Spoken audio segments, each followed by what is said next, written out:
Hey everybody, it's your girl Tawana B with Not Your Normal Conversation. I'm here with Joel Richards. He is running for Boston City Council for District 4. So, Joel, thank you for joining me. How No, are thank you. you? No, thank you for having me. Thank you. I really appreciate it. Oh, you are quite welcome. So, how are you this evening? I'm doing well. I'm doing well. When you have two kids, a 6-year-old and a 2-year-old, I say it's day by day, right? Amen to that. Right. I always say if you have a 2-year-old in this season of life, you obviously don't have prophetic gifting because you didn't know this was coming and you didn't plan very well. So look. Uh-oh. And not just that. 2-year-olds at that age, they are into everything, touching everything, walking Yes. around. So, Yes. is that what you have right now going on in your house? Yes, if the door busts in, he's gonna be a guest star for a couple of minutes before he leaves. That's it. It's just easier.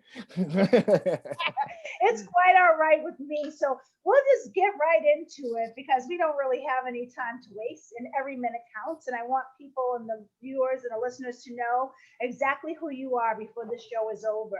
Nice, So thank you. you're welcome. So I have to ask you, you're Jamaican descent, correct? Oh yes, yes. Right. So what made you decide to run for Boston City Councilor?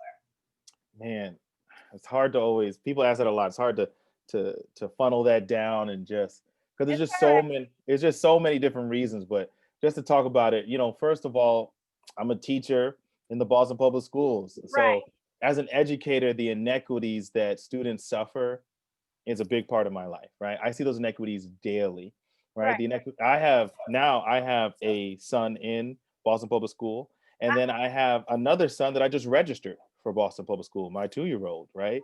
Wow. So this is education in Boston is a serious issue to me, right? And so what I've noticed over time to be able to protect certain schools' budgets, right? Because we know the same schools get defunded every year, the budgets shrink at the same schools to Right. protect those schools' budgets, we Right. need someone on the city council that's going to do that, that notices those inequities, going to call that out, and continually protect those budgets for certain schools. And that's what I intend on doing. And that's one of the things I intend on doing as being a city councilor. One of the reasons I want to run. Housing, right? Right. Right. How have people that have lived here for decades, have invested, fought, changed the city for the better, Right. made the city better, now can't afford to live here? Wow. Right? Right. To me, that's heartbreaking, It right? is. It is. Right? Or even for people to have bought a house and then now they can't afford the house they bought, right? In one sense, you would think that's a good investment, but the other sense, that means my family can't live here with me. That Right. means I'm here by myself, right? Right. So Right. so for me, it's not just about a lot of people talk about affordable housing rental wise, Right. but I want to talk about affordable housing also for purchase, right? Wow. That's a big issue to me, right? That people who have invested here, who have lived here for decades, should be able to buy here, right? So Right. gentrification shouldn't just wipe them out. So that's another reason I ran. And then the two last reasons, small business is something that is huge to me. Okay. I am privileged to live in Dorchester Right. that most of the business owners look like me, right? Have the Right. same background as me, come from immigrant families like me, and Right. they're here. They came here and were able to start businesses. So I don't want them just surviving. I want them thriving. So Okay. the one of the big reasons I want to enter this race, I want to become a city councilor, is to provide capital and to help the city provide capital for those businesses, not just to survive, but to thrive, right? Okay. All right. And then we got to talk about that growing epidemic of drug use, right? Right. I I'm a big policy person, right? I went to Morehouse College. I studied political science under Tobe Johnson, right? Policy is what shapes our community, and we are we are right now operating in the wrong policy to address the growing drug use problem, right? We Okay. need to be able to sit down with policy experts, with community activists, right?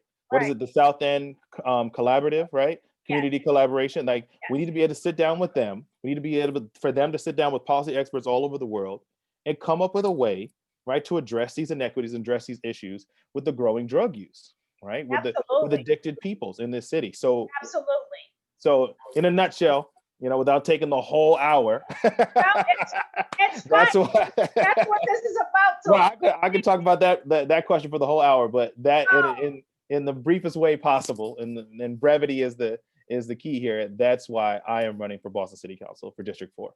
Well, I applaud you because it's a big seat to fill. Thank you. So, do you, as a Boston Public School teacher, do you believe segregation is a critical problem we're facing within the Boston Public School system? And if so, as a city councilor, how would you go about addressing these issues? So I feel like we have to start asking the right questions, right? We have to Okay, start asking, right? We have to start having like serious questions, right? Serious conversations about these questions, right?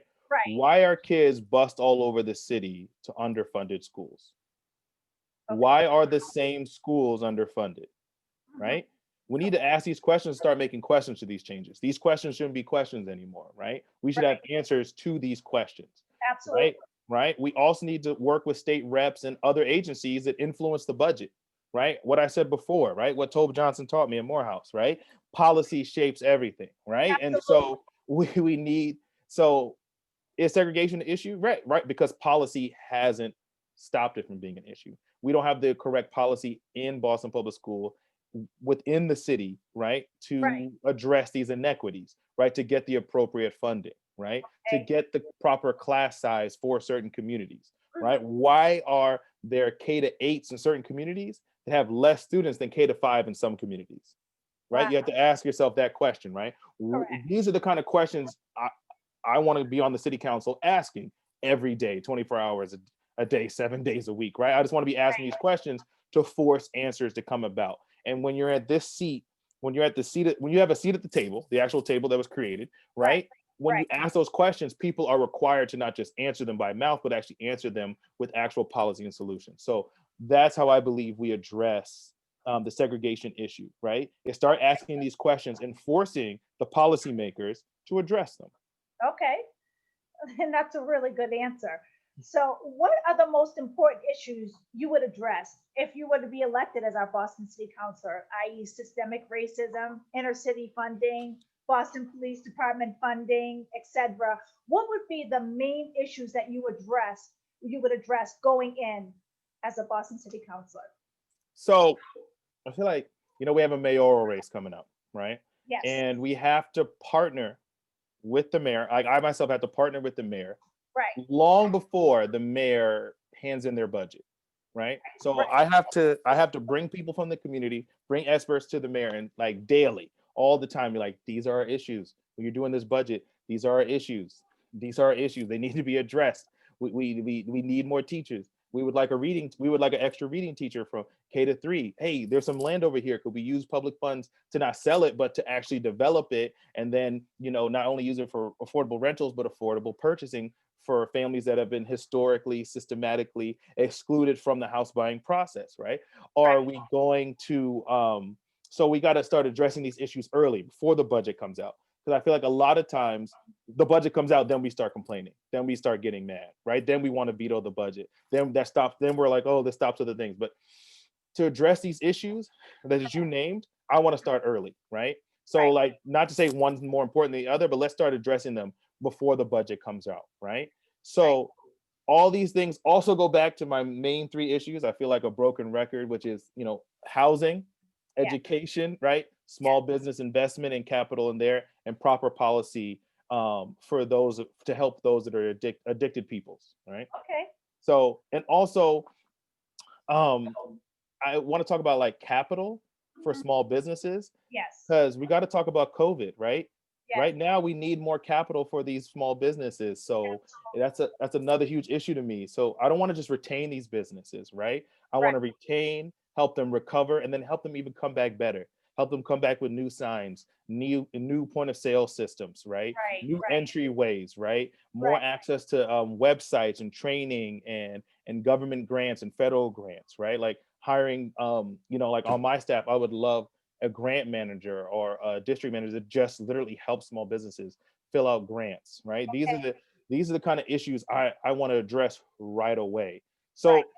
So to say like systemic racism, inner city funding, BPD funding, I'm trying to, that's all the things you mentioned, all Right. come back to those three main issues of investing properly in our community so the dreams of our community can actually come through, right? And that just comes back to those three main issues I keep talking about, right? Right. So it's not about like the word reallocating to me, it starts a fight, right? Forget reallocating, just start allocating, Right. right? Then Right. you got to adjust your budget, right? We have to say these issues are important. So let's start allocating our money to these issues, Right. right? Right. So yeah. I'll end there. I can keep going, but I'll end there. Let me ask you this question because as Yes. you're talking, something just comes to mind. Like with any public official, anybody that is running a race, whether it be for the DA, whether it be for Boston City Council, whether it be for mayor, whether anything. Initially, when people go in, they have a big agenda.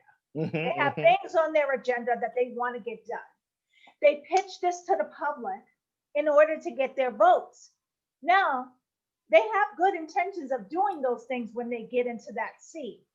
And then there may be 20 roadblocks ahead of them that stops them from doing what they said they were going to do. Now you have everybody mad at you for this. Everybody is upset. We've seen it with Rachel Rollins. She has done a phenomenal job of being Suffolk County DA and saying, hey, listen, I'm not going to allow certain things to funnel through my office that are not good. And I will stand for what is right. And I will take away what is wrong. But in doing that, she's found a lot of pushback. Hmm. If you are elected Boston City Councilor, you may get a lot of pushback as well because people may be angry. You say all of these things now, say you get elected, and somehow something is pushing up against you and you can't push these things through. How do you make the community feel safe with you again? How would you go about doing that? Because it's kind of not your fault that this didn't happen, but you promised this was a part of your campaign. How do you make it work? So I don't want to. I never. One of the things I want to do with my campaign is not be Joel powered, but be like community powered, right? So I Okay. kind of feel like the different role for a city councilor than from a DA is just a little different, right? Yeah. So when I bring an issue to the city council or the mayor or to the community at large, I don't want to do it alone, That's right? The right. moment I start, the moment I start doing it on myself is the moment I'll make a lot more enemies, or as you said, a lot more people be disappointed in me, if that's a better way to say it, Right. right? Because it's all my ideas, it's all this, but I don't want to say like I want to sit down with people and just plan all the time. I'm not that kind of person.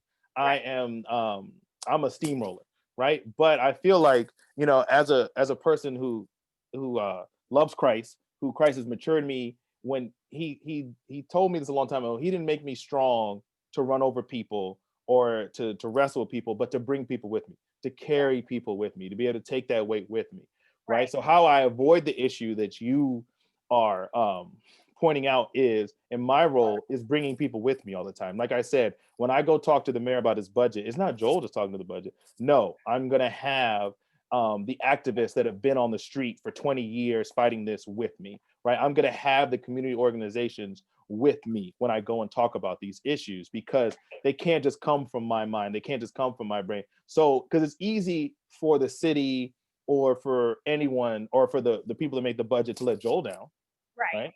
Right? It's easy to not give Joel what he wants, but can someone not give District 4 what they want? That's the best way to say it. Yeah. Alone you can, together we can. Amen. Amen. Right? Hmm. Yes, right. So if you're elected to the city council, will you work to impose stricter limitations on police overtime spending? Will you invest cost savings into housing? And you said that that's something that you want to work on in education, youth jobs, and drug treatment. Hmm. Now, drug treatment is a big thing because not only are we battling a pandemic, but we're battling an epidemic all in one, all at Hmm. the same time. At the Gotcha. same time. So, and that's a big issue for me. That's an issue that I've seen throughout the years, and I see it more and more now that the pandemic has hit. That people are outside, they're shooting up, they're using drugs outside.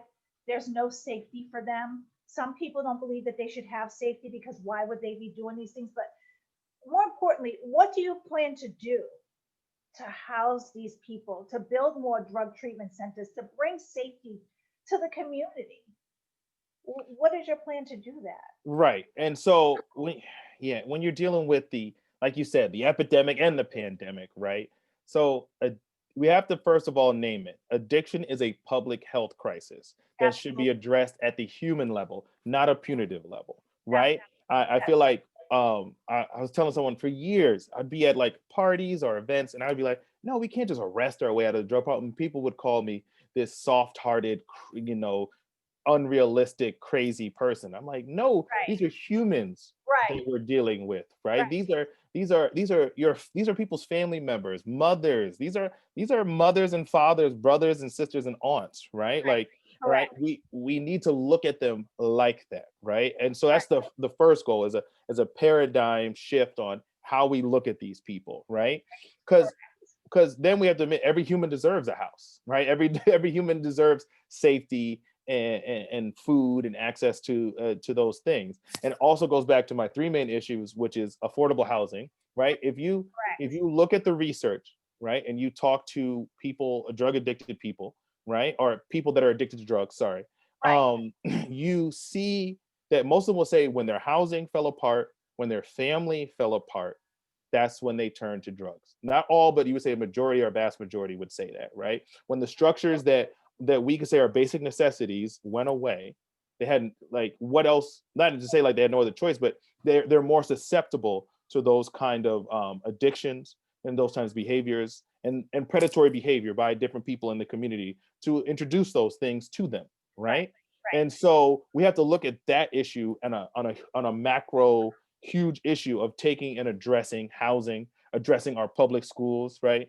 That's why, organizations that I've been a part of, like Black Lives Matter at school, we want counselors, not cops in schools, right? Right. Because a lot of drug addiction comes from trauma, right? Exactly. If we are addressing trauma where kids are at, right, at an early age, I believe we should have counselors not just in schools. They should be at the parks. They Yes. should be at the juice bars that they hang out in, Yes. the libraries they hang out in. They should be at Shebu, Right. right? They should be the arcades. Anywhere kids come or are, there should be counselors and mentors there. I told you, without a doubt. Oh, well, there. I told you, without a doubt, he's got to get his 2 minutes of shine. But without a doubt, these are the issues that this is what we should be addressing, right? The Right. the macro issues, and then the counselors at the different spots, at the juice bars, I mean, those are the micro issues that you're taking care of and handling trauma and developing safety nets for people to not fall into the net of drug addiction, right? So let's address it there. We need to the money that we're putting into punitive. Like I told you, let's stop thinking reallocation. Let's think allocation, right? Where should we be allocating our money? Then you just stop doing certain things. You stop sending in SWAT teams. You stop doing these things when your money is appropriately allocated to the proper solutions. If Wow. So this leads me into my next question. mhm, What would you do as an elected official to support and encourage law enforcement's responses to drug use, like ending arrests for personal possession and small sales of all drugs? Because 9 times out of 10, if there's a small sale for drugs, and that means that it's for personal use, instead of implementing a public health referral response based on human rights. So, what would you do as a whole to stop police? Because as you know, I've been incarcerated, and I've been mhm, incarcerated with some women who have gotten 5 to 7 years for having a $50 crack rock, which means mhm, that I don't think they were going to sell it. mhm. 9 times out of 10, they were going to use it. And because of the drug laws, they ended up doing all of this time instead of getting the treatment that they needed. So, if you are elected Boston City Council, how do you plan to deal with this issue as far as law enforcement is concerned? Because First this of is a all, big issue. we gotta take a break real quick to build you up because all the things that you're doing with your life and all the things you've recovered Oh, from being incarcerated, we get because when I was on the phone for this introduction, when you were naming your life, I was like, I got to get on my game. Like I got to do some more. I might sign up for some college courses just so I can keep up. So thank you. Thank you. It's a blessing. I feel like I'm behind the eight ball. I feel like I'm no, running a no, race really quickly no, because no, I no. feel like I have lost a lot of time. But in the end, I've done more in this year of me being home than I've done any other time in my life. So I'm grateful to God for Eh, that. Right, amen. And we have to. And a long time ago, God told me it's not about when other people get there or when you get there. It's how you get there and how it looks when you finish, right? And so when it's all said and done, what are they going to say about you? But the so this goes back to allocation, right? Yes. If the funds are being allocated for treatment, right? So the funds are being allocated to look at you as a human, right? The person that showed up is like, oh, this person is obviously using this for personal use. This person is using this for to deal with trauma that they're having, right? To deal with issues that they're having. If the Correct. funds are being allocated there, then there is no funds, right? That's why we got to stop talking about reallocation. There is no funds to Correct. be used to arrest you for 5 to 7 years, to take away time off of your life when they could have just helped you get on your feet, right? And you would be in school. You'd be a tax-paying citizen. You would be building small businesses like you're doing now. You'd have been interviewing Rachel Rollins when she was running instead of afterwards, right? Because you would have had this podcast and your other businesses up and going. So we Correct. gotta think about, right, where do we want to invest? Do we want to invest in holding people back, or do we want to invest in pushing people forward, right? That's why I dislike the term reallocation, and I just really like the term allocation. We got to get to that budget early. We got to get that budget to serve our communities early, right? Correct. Right. And it's not, I have to say, when you look, it's not always just about treatment. It's not always about drug treatment. Sometimes it's about trauma treatment, And right? yes. As a teacher, right, when a student is freaking out and screaming and crying about a pencil, I know it's not about that. I know it's not about that pencil. I Right. know it's not about that. I look at it and I'm like, hey, take your minute. Go take a walk, get some water, right? You need a Right. hug, go hug your best friend, Right. right? Get a hug from your best friend, get some love real quick, right? And they'll come and tell me something happened at home, or I saw something, or I couldn't sleep last night because people were fighting outside my window, all those types of things, right? Like you once you see, because I looked at them like a human, not the problem, right? Right. And so from there, I was able to discover things about the whole situation. So imagine of when you were initially approached by the police, someone who looked at you as a human saw you instead of as a problem, instead of Right. something they have to arrest or Right. get off the streets or get out of society or Right. punish, Right. right? Right. And so then it goes back to an issue of, you create another cycle when someone could just be using it for personal use or even recreation or for whatever, or dealing with something at their time.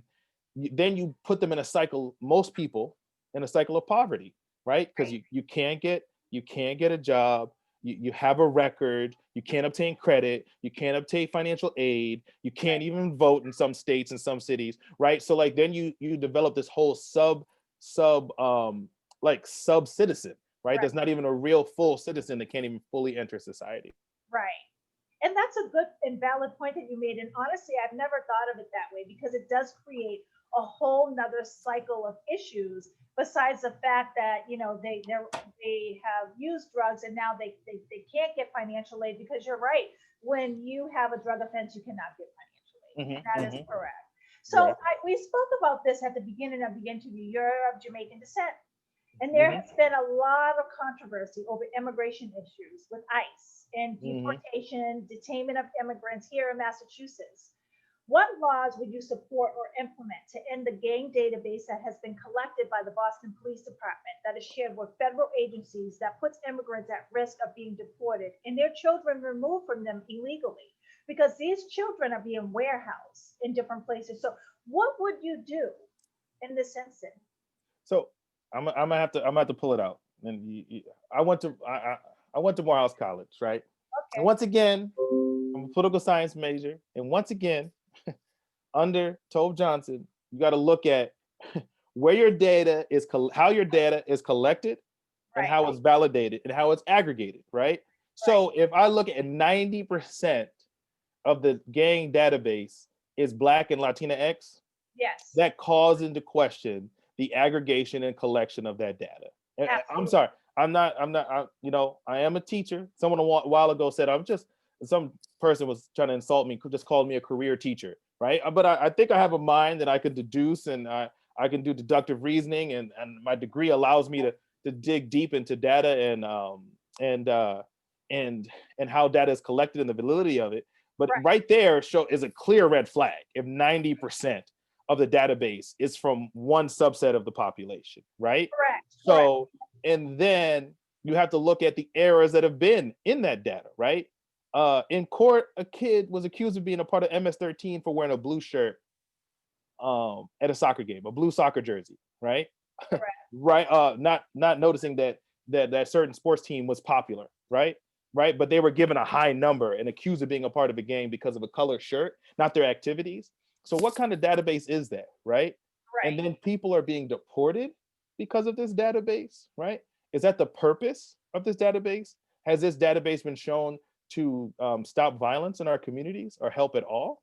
Right. Right. Right. So when you after you look at the aggregation and collection, you have to look at the implementation, right? Is it Right. only being used to deport, right? How many people have been kept safe because of this database, right? What is Right. at risk because of this database? How much injustice can be done because of this database? So that's when I look at it, when I look at there, right? Okay. And yeah, and also I'm really big into strengthening the Trust Act a lot more.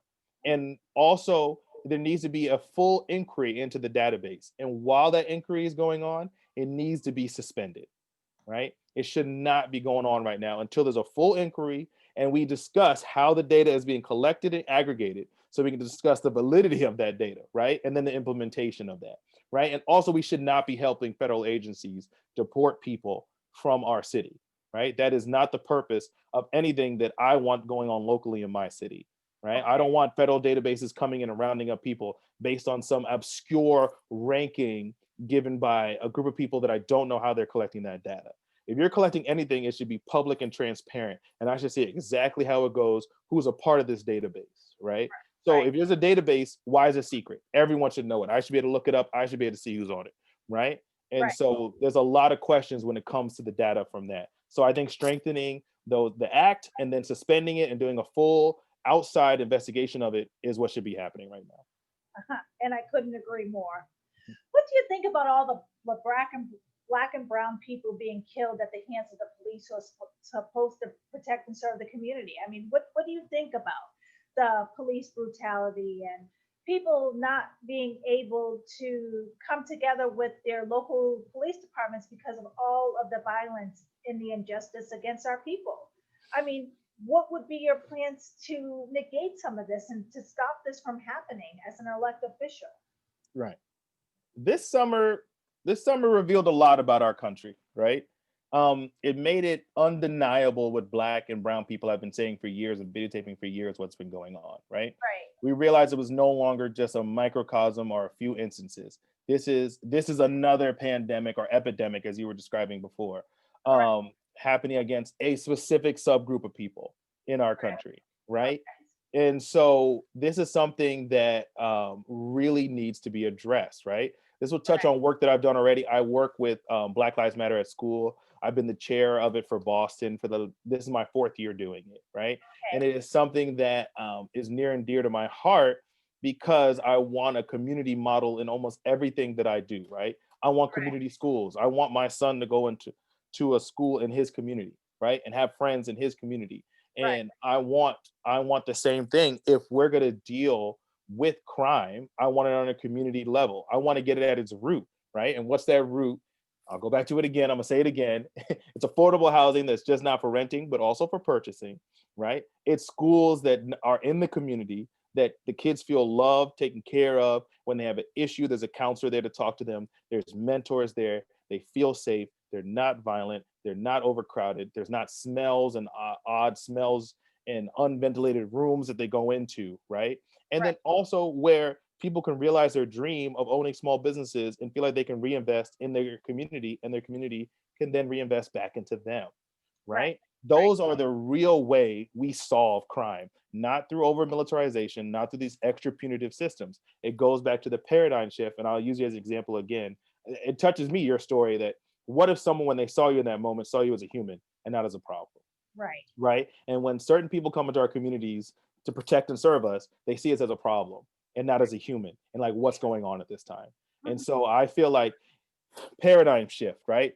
All about allocating, not reallocating. These are funds that should have always gone there, right? These are funds that should have gone into counseling, should have gone into better schools, right? Where Right. this is, if you want to see where this is working, go to the suburbs, right? The police aren't shooting people there, No, right? that's Unless you look like me and you go over there, but that's a whole other, that's a whole, right? But the police aren't aren't shooting their own community members, right? They aren't, their store owners are invested in, right? Their small business owners are reinvested in, right? Their schools are invested in, right? And so, and you don't see the issues that we're talking about, right? So why Right. don't we try that for once? Why don't we try allocating the funds and investing in our communities, and then let's see the result from there. Right. So let me ask you this question, because a friend of mine said this to me maybe a couple of months back. Black people wake up with money, and Jewish people go to bed with our money, meaning that the money just comes right out of our pocket, right into the Jewish community. It's not invested in our own community. There's not enough invested in our community. Anytime you see something being rebuilt, like Nubian Square, like places in Roxbury where white builders came in to try to buy up property and take over things, it wasn't built for us to help us to come up. It was built to push us out. Hmm. And what would you say to that? To the people that believe that we don't deserve to have anything good? How do you negate that? And how do you stand up for us as a people and say, no, we do deserve these things? Because a lot of times people see us as a problem. We shoot at each other. We rob the stores that are in our community. We do all of these things. So why should we build the community up? All they're going to do is tear it down. What do you say to people who say that? So I feel like, one, when you look at communities, and so we have to talk about some facts. Let's back up, Let's right? talk about facts. I like Right. facts. Yeah, let's fact. Redlining is real, Yeah. right? Yeah. Right. Systemic racism in banking, housing, and education is real, Yes. right? Right. The lack of access to capital is real, Yes. right? In our communities, Yes. right? So what are the byproducts of those things, right? What are the byproducts? It is rampant poverty. And then what is the byproduct of that? Rampant violence, rampant drug use, right? So once again, someone who says that, right? What I would say to them is, give me the same treatment that you give to your family, right? Give me the same treatment that you give to your communities, Right. right? Right. And then if you want to call me a problem after you do everything that you do for your communities, and Right. then if I still have those same problems, then we can have that conversation. But I'm not having that conversation with you until you allocate the appropriate funds to my community, to Right. District 4 and to Dorchester and the other districts that you refuse to historically, right? Allocate those same funds, have those same kind of schools, have climbing walls, gyms, all those kind of things, Italian teachers, French, yeah, right? Have all those things from top to bottom. And then in 20 years, let's have this conversation again, right? So that's what I would say. I would say, let's talk about facts, right? Let's back up. You do the same things I know you're doing for yourself, and Right. then talk about it, right? It's like, it's like me beating you in a race every time, right? And I'm like, why can't you keep up? And I'm like, well, give me your shoes, Right. right? Give me the Right. same shoes you have. I'm running barefoot, right? Give me your same exact shoes, Right. right? Give me those Air Maxes with the pumps, right? Let me tie them up and let's see how we do in this race, Right. right? And so that's what I would say. I wouldn't even get it. I wouldn't even start arguing with the person. I would just ask them, give me the same, let's start the same starting line and let's see what happens, right? Exactly. So, Yeah. can you please share with me and the viewers what sets you apart from the other city officials who make promises and get into office and then they have a totally different agenda once they've gotten our vote? So, what would you say to the community that sets you apart as a potential Boston City Councilor? So I like the way you asked that question, like what's gonna hold me or ensure that, what I promise I actually follow through on, right? And I would look at it as like what you said, like what sets me apart, right? That I'm a public school educator, right? That I'm a local activist, right? That I have a huge faith community, and I'm a part of a church, right? That I am a social justice advocate. I have 2 kids that goes to BPS right now. Currently, I'm a father and a family man.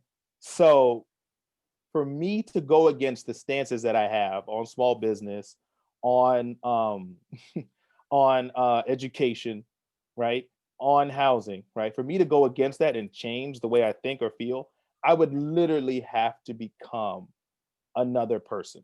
I'd have to be like Stephen Urkel on Family Matters and go into that chamber and come out Stephon Urkel. Like for me to not be the person that I am and to not fight for the things that I fight in, to not uplift the voices in my community, because I don't want to speak for them. I want to build a podium for them so those people can come and speak at that podium and get the things that they deserve for their district and for Boston at large, right? So Right, for me to not be that person anymore, I would literally have to be another person, right? Right? right, I would have to have no friends, right? I'd end up with no friends, no right, faith community, right? No union, no anything anymore, right? My wife would be like, "Who are you?" Right? Why aren't you mad and angry about the world anymore or talking about these issues anymore? Right? I wouldn't be the same person, right? Who you see is literally Joel Richards. So what sets me apart is, and why, how you can trust that I will follow through on the things that I'm promising and the things that I'm saying, is that this is literally who I am. So yeah. right. So what would you say to the people that don't know you? Because I remember when you first reached out to me. There's other people who I know that are running for Boston City Council at large, and I know them. They are very active in the community, active like me in the community. They want to see results. They want to see change in our community. And not to say that you don't misunderstand me. I didn't know who you were before this. Hmm. So what I would like for you to explain to the viewers is what you've been doing in the community before you decided to run for before you got to the point where you decided to run for Boston City Council. What were you doing in the community that just gave you that extra push to say, this is where I want to be? Because again, I've seen a lot of Boston people who are running for Boston City Council. I've seen them literally in the community. I've seen them doing demonstrations and doing uh, things all over um, Massachusetts. So I was just wondering, because I haven't seen you before or heard of you, what is it that you've been doing in the community that people would be able to put their finger on and say, I know this guy. Oh, I Right. remember he did this. Hmm. So the culmination of one of the biggest events that I've done in the community, um, it was the Juneteenth rally I threw last year at Town Field. Oh, Um, yes, that was a huge event where I was able to not just something I threw, but I was able to bring together most of the unions in the city, activist groups, volunteers. Everybody was able to come together, and we were really able to just bring light to the issues that were happening that summer, but also celebrate the delayed liberation of Black people in America. right, Right. And then, so I think that's one of those big events I spoke to before, that for now my fourth year, I've been advocating with Black Lives Matter at school for counselors, not cops, and all the issues that I talked about before in right, the education system, ethnic studies, right, end of zero tolerance, right. And so I've been advocating in the public schools. I've been advocating through my union, through the BTU. I always tell people, I would say, ask the circles that know me, go to the BTU, come down to Fields Corner, and because I was also the chair of Fields Corner Main Street, right, right, where I was advocating and raising funds for small businesses, where I've done fundraisers, where I've done events, and everything to bring light to Fields Corner Main Street and Fields Corner in itself. And this just little part. So I want to take my advocacy for small business in this little part. I want to take my advocating for for education through my union, and I want to take it broader to citywide and definitely District 4 wide, right? That's one of the reasons, like you said, what gives me that extra oomph. I've been right. doing a lot of it in my circles, in the professional organizations that I've been a part of, in my union, but now I want to take it to that next level and bring it to all of District 4 and Boston abroad, right? Because we have to admit, where District 4 is, where Dorchester is. Yeah, If as Dorchester grows, the rest of Boston will also, right? And absolutely. so that's one of the things that motivated me, is just being a local activist, being around those things, standing up against mass evictions, working with DSA, working with Dorchester Not for Sale, like those kind of groups and organizations. Like, yeah, so I would say, if you don't know, I always say, check me out, ask people, go to the union, ask people about me. I Right. guarantee, I can say what you would hear, what you see is what you get. That's the best way to describe me, right? Well, I did check you out, sir, just so you know that before you came on the show. Nobody gets on here without me checking them out. Just like I'm sure people Google me too. That again, what you read and what you see is something totally different. So, Hmm. you know, I respect you as a young Black man. Coming up and living in the community. That was one of the things that Rachel Rollins made a point to do, was to go back and live in the community once she became Suffolk County DA, and I applaud that. Mhm. It shows that you want to see what's going on in the community that you're representing at all times. And I think that that's awesome to do that. I want to let everyone know who's watching and who's listening. If you have any questions for Joel and you're leaving them on the live feed, he's going to go back and answer them. I never answer questions for the person that I'm sitting down and having a conversation with. I probably wouldn't answer them right anyways, but I did let him know that people would probably leave stuff on the live feed, and if he could go back and answer. So if anyone out there has any questions for Joel that I haven't asked, as far as him being elected Boston City Council for Dorchester District 4, then feel free to leave him a question or a comment, and I'm sure he'll get back to you. But Joe, I have one more thing for you. What do you Gotcha. think is going to be your greatest opposition if you do take this seat for District 4?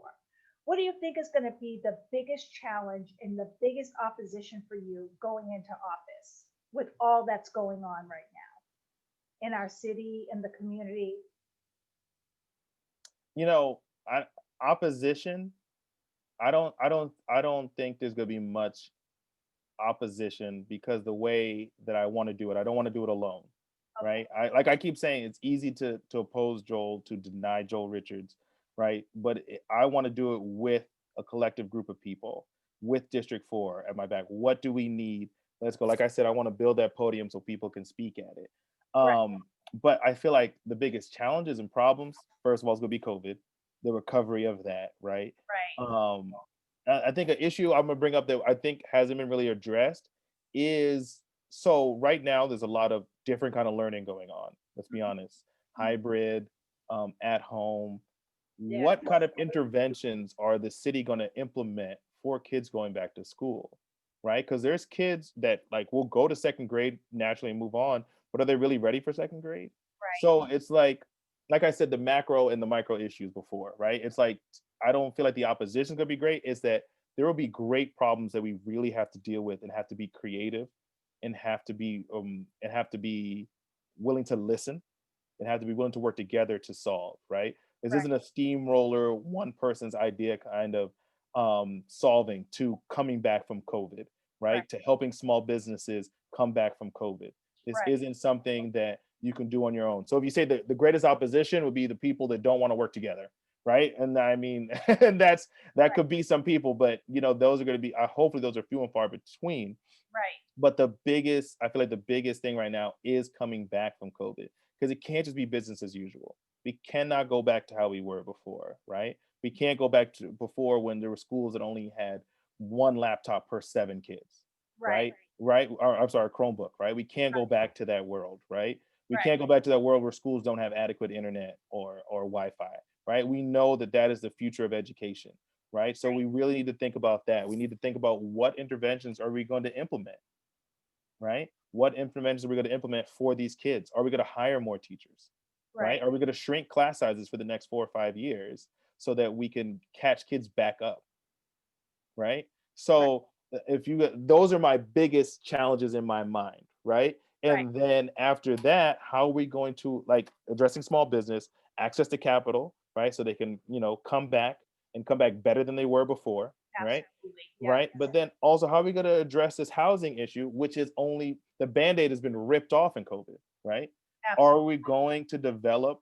I'm sneakily going back to my 3 points. Are we going to develop land for people, not only just for rental, but to purchase, right?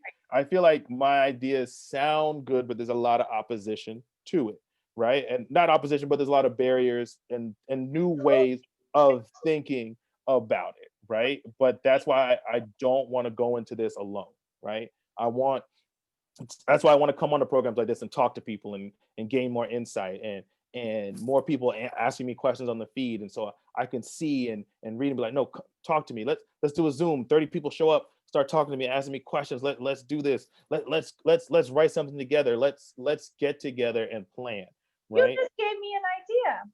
How about in the next 2 weeks, you and I get together and we schedule a Zoom where there's 20 or 30 people who are asking I'm each for other it. I'm for it. I'm because for it. see, that's when you're sitting in the hot seat. See, this is one of me, and I'm not gonna lie. I have a big personality. I'm live for real, but I think that the end result is I'm only one person in a community of many. And I would like to set something up with you where people can come in and they can chime in and they can say, hey, listen, this is the problem that I'm having in my community. And how do you plan to attack that issue? Because everyone sees things differently. That's why God gave us all eyes and we all see things differently. We all hear things differently. We're not seeing things the same. We're not hearing things the same. That's why we're never on the same page, ever. Right. There's always someone who misunderstands or didn't hear or is waiting to speak and not really listening to what the other person's saying. So I think that that's a great idea. So you and I have another project to work on in the upcoming weeks is to get everybody on a live and let's have a conversation about things that we can do as a community to change things. Now, let me ask you this. How can people find you? Because then I got on your website and got to see your family and who you are and what you stand for. And honestly, it's not about impression. It's about what's real. Because how you see pictures and those are not real, hair's not real, Right, not right, right. real, whatever's not real. All I'm saying is that I want to humanize you. I want people to know that you're real and you're doing real things and this is what's happening. It gives everybody a broader scope of what they have to choose from. Yeah, I agree. Yeah. Please go to more4d4.com, Mhm. right? Go to the website, read about me. Please go there. Please join my mailer so as things come out. Yeah. Yeah, like so if you go on there, you can subscribe and join the mailer so as things come out, I can send you. Come back here. We're gonna have a Zoom in 2 weeks. I Yes. was already promised. I'm gonna hold you to that. Oh, you And know we're me. So I'll be calling you. Don't worry about that. right, come back. And I do this is like it's a very kind of like you know not to get too biblical on you or theological on you, but like if I was going to be an elder of the church, you would just go out and ask people in the community about me, right, to ensure that I'm someone that you want to entrust your church to, right? Right. So I really do go to the if you really want to know about me, go to the union and ask about me, right? Tweet or message Jessica Tang, right? Ask her who Joel is, right? Come into Fields Corner, ask business members, you know that kid, that guy who walks around with his two kids all day? Yeah, what do you know about him, right? And so, come into Fields Corner and ask about me. Right. And so, I would give you you're not calling my mama. Maybe you should come on the program later. But And ask mom to join the Zoom. right. If you want honesty, you can always just talk to my wife, but I'm not gonna let you. So but but yeah, no, I would also I challenge, not a challenge, but I would ask you to do that. Ensure who you're investing in, who you want to vote for, who's going to invest in you, and who's going to look out for you. That there are people that other people that have worked with feel that they can do that. So I would ask anyone, please go to my website, moreford4.com, and please join the mailer. Follow me on Twitter at moreford4 on Twitter, and just see what I'm all about, right? So I'm telling you, what you see is what you get. Okay, everybody. So all those who are listening and you want to be invited to this Zoom in 2 weeks, leave your name and your comments in the live feed. I'll look you up and we'll, as they say, the young kids say, because I'm old, we'll get it popping. Okay, everybody. So Joel, I thank you for coming on, for sharing what you plan to do and the steps you plan to take to ensure that we build a community. Because right now, I think that, especially Dorchester, we feel unsafe. We feel unsure Mhm. about our future. And I think that that is a big deal right now, especially with all that's going on with Black Lives Matter and racism and all these things. It's time for us to finally come together and show people what community really is. Oh, thank you. Thank you. Yeah, I agree. Definitely. So I thank you for coming on the show. No, thank you for having me. I really appreciate it. Thank Oh, you. no worries. And everybody, thank you for joining To Wanna Be at Not Your Normal Conversation. I will see you guys next week. Stay tuned.